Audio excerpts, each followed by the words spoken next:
Olá, eu sou a Samara Krause e sejam bem-vindos ao Teofilia. Hoje eu vou trazer para vocês a resenha de dois livros. O Orlando, da Virginia Woolf, que está aqui no Kindle, e O Agir Invisível de Deus, do pastor Luciano Subirá. Eu vou começar com o da Virginia Woolf.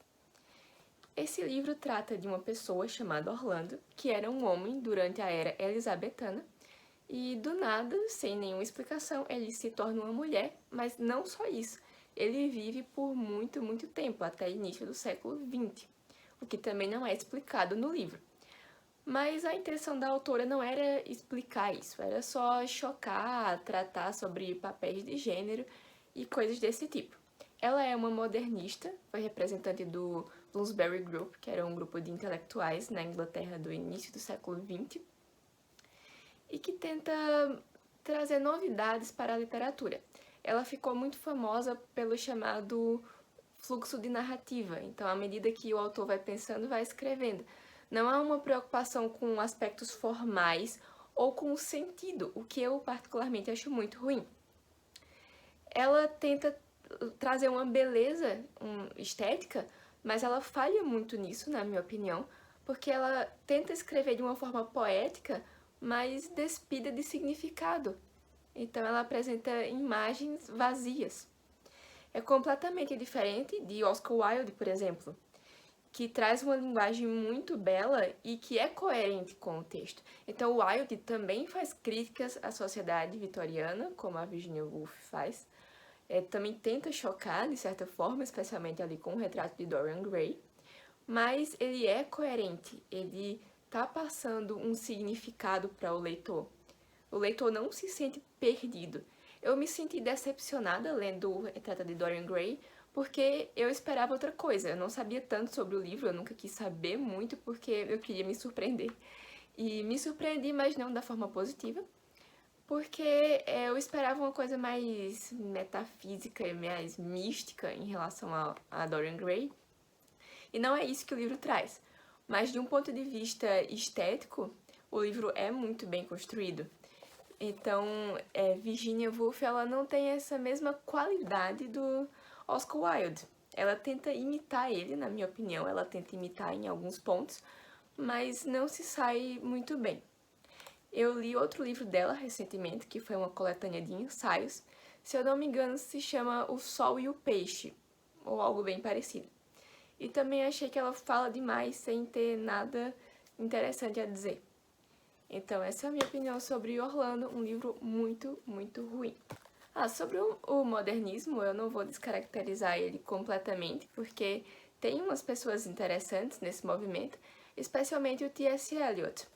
Eu tô lendo uma coletânea de poemas do Eliot e alguns são bem estranhos realmente, mas outros são muito bons, bem profundos. Especialmente, não sei como ficou em português, The Wasteland, a Terra Despedaçada, alguma coisa assim, não lembro bem. Terra Devastada.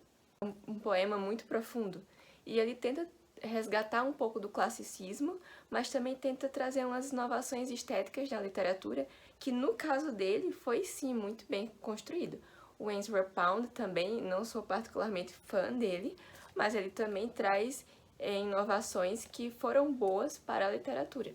Então não é que o modernismo seja totalmente ruim, mas alguns nomes como Woolf, eu acho que Joyce também, eu ainda não li James Joyce, mas ele também não me parece muito bom. Eu assisti recentemente um mini curso sobre Ulisses e achei que o livro é muito forçado, mas claro, eu preciso ler primeiro para poder julgar. É que esses livros que tentam mais chocar a sociedade do que produzir uma boa literatura me incomodam bastante. Só que quando tem uma crítica associada a uma qualidade estética, dá para entender o livro de outra forma, como o caso de Dorian Gray, que eu mencionei agora há pouco. O outro livro que eu quero falar é O Agir Invisível de Deus, do Luciano Subirá. É um livro bem curtinho, mas vocês podem ver que eu marquei bastante coisa, além das coisas que foram marcadas dentro, tem bastante. Assim, esse livro ele é um pouco pentecostal demais para o meu gosto, mas eu já esperava por isso. Eu conheço o Luciano Subirá, não pessoalmente, né? Conheço de ouvir bastante pregação dele. E eu sei que esse é o estilo dele. Não é o meu estilo, mas eu gosto muito dele. Eu acho que ele sempre traz uma palavra, pelo menos sempre que eu digo, todas as vezes que eu ouvi, traz uma palavra muito boa e muito coerente. E nesse livro ele vai tratar sobre como as pessoas esperam algo de Deus, não com base no que a Bíblia diz que a gente deve esperar de Deus, mas com base no nosso próprio entendimento. Então a gente pensa, Deus tem que agir de tal forma e em tal prazo, mas não é assim que Deus trabalha. E ele vai contar um pouco da própria experiência dele com isso.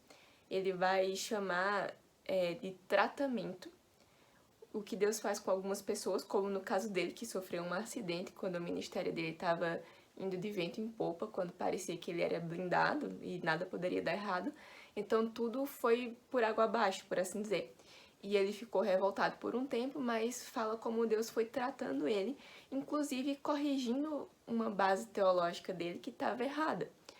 E ele é muito sensato em criticar algumas coisas, como teologia da prosperidade, por exemplo. Nesse livro, ele ressalta bem como determinadas frases devem ser interpretadas. Por exemplo, a frase somos mais que vencedores ou tudo posso naquele que me fortalece, que muitas vezes são pregadas de uma forma que está completamente desconectada dos outros versículos e da própria história do cristianismo como um todo. Muita gente nem sabe qual era o contexto que Paulo estava quando ele falou aquelas frases. E Subirá, ele ressalta isso e ele explica. E ele coloca muito em evidência a questão da batalha espiritual, que é uma coisa que muitos cristãos têm deixado de lado. Eu venho de igrejas reformadas e eu sei que isso geralmente não é tão trabalhado quanto as pentecostais geralmente trabalham. Inclusive, eu ressalto muito essa questão de pentecostal, não por nenhum tipo de preconceito, senão eu nem iria gostar do Luciano Subirá, ou do Rodolfo Abrantes, ou de tantos outros. É mais uma questão de definição de estilo, então eu sei que tem gente que vai ler e vai estranhar algumas coisas que ele fala sobre anjos, por exemplo, e tal, mas que não são coisas antibíblicas, não são coisas que estão erradas. É mais uma questão de estilo, tá? Eu tô ressaltando só por esse motivo. Eu sou de uma linha mais tradicional, mas eu não desconsidero algumas das coisas que gente de estilo mais pentecostal gosta apenas de ressaltar mais do que a linha tradicional ressalta. Mas eu quero ressaltar isso também para que gente que é mais reformada e que às vezes tem uma certa aversão ao pentecostalismo não deixe de ler esse livro só por causa disso.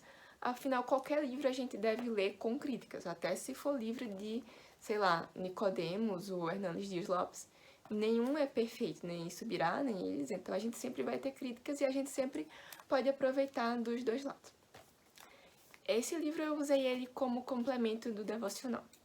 Então todo dia eu lia um pedaço. E eu acho que ele trouxe reflexões bem interessantes. Até porque coincidiu que eu estava lendo Jeremias, que é um livro que fala bastante sobre julgamento, sobre o povo estar sofrendo. E Subirá fala que apesar de muitos pastores falarem que quem é cristão é blindado, isso não é a verdade.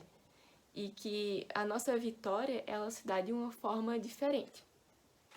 A gente pode analisar dois trechos, um da página 19, que diz: é incrível a falta de respeito com a qual muitos se dirigem a Deus. Atualmente, os papéis estão invertidos. Pelo comportamento dessas pessoas, parece até que Deus deixou de ser Senhor e passou a ocupar o lugar de um simples secretário. Está errado. Quem está na condição de servo somos nós, não ele. Então, muita gente trata como se Deus tivesse a obrigação de agir com a pessoa de determinado jeito, mas não é assim que funciona, né? A gente não tem a perspectiva toda e Deus tem, ele que conhece o que é necessário para cada um. Então a gente tem que tentar deixar de lado as nossas expectativas e tentar focar no plano de Deus. É uma coisa que Subirá ressalta muito, essa questão de que a gente tem que ter como foco servir a Deus, se submeter a Deus, aceitar a vontade de Deus, mesmo nos momentos ruins. E ele cita muitas passagens bíblicas, muitos exemplos bíblicos.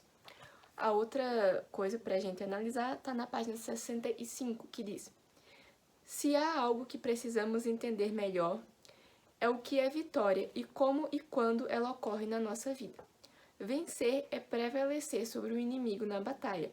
Não se trata de sermos inatingíveis, mas de prevalecer sobre o inimigo.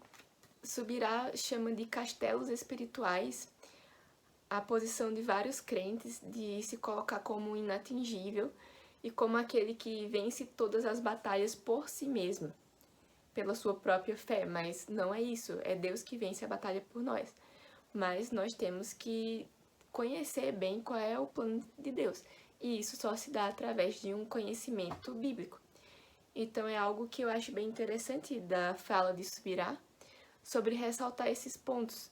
Então a gente tem que ter uma noção de que no mundo vamos ter aflições, que nós vamos ser atingidos por muitas coisas e que pra gente lidar com isso, a gente tem que ter conhecimento de quem é o nosso Deus, porque muita gente tem uma visão muito abrangente e até meio aleatória de Deus, como se Deus fosse uma coisa vaga, como se não fosse um Deus pessoal, ou como se esse Deus fosse um servo, como na frase que ele falou e eu citei aqui para vocês.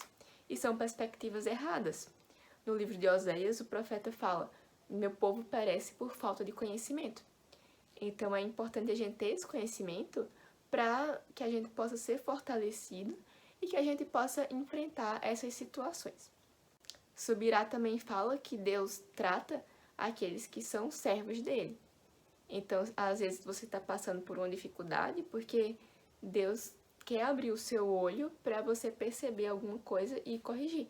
É como um pai que corrige o filho que ama. Se não amasse, não estava nem aí para o que iria acontecer com ele. Mas o autor também deixa claro que a gente não pode tratar tudo sob essa perspectiva. Cada caso é um caso.